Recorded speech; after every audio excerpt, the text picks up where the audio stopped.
ನಮ್ಮ ತಂದೆಯವರಾದಂಥ ಶತಾಯುಷಿಗಳಾದ ಪೂಜ್ಯ ಭೀಮಣ್ಣ ಖಂಡ್ರೆ ಅವರ ಆರೋಗ್ಯ ಸ್ಥಿರವಾಗಿದೆ.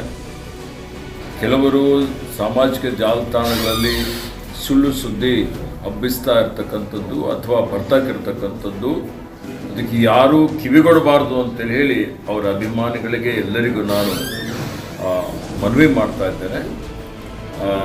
ಅವರಿಗೆ ಒಂದು ವಾರದ ಕೆಳಗಡೆ ಅವರ ವಯೋಸಹಜ ಕಾಯಿಲೆಯಿಂದ ಅವರಿಗೆ ಆಸ್ಪತ್ರೆಯಲ್ಲಿ ದಾಖಲು ಮಾಡಲಾಗಿತ್ತು. ಅದಾದಮೇಲೆ ಸ್ವಲ್ಪ ಅವರ ಆರೋಗ್ಯ ಗಂಭೀರವಾಗಿತ್ತು.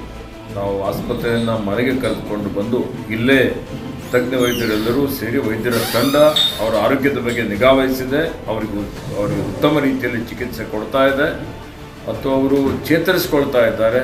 ಹೀಗಾಗಿ ನಾನು ಎಲ್ರಿಗೂ ನನ್ನ ಪರವಾಗಿ ವಿನಂತಿ ಮಾಡ್ತಾ ಇದ್ದೇನೆ, ಅವರ ಆರೋಗ್ಯಕ್ಕಾಗಿ ಪ್ರಾರ್ಥನೆ ಮಾಡಬೇಕು ಅಂತ ಹೇಳಿ ವಿನಂತಿ ಮಾಡಿ ಅವರ ಅಭಿಮಾನಿಗಳು ಇವತ್ತು ಸಂಯಮದಿಂದಿರಬೇಕು ಅಂತ ಹೇಳಿ ವಿನಂತಿಸುತ್ತೇನೆ.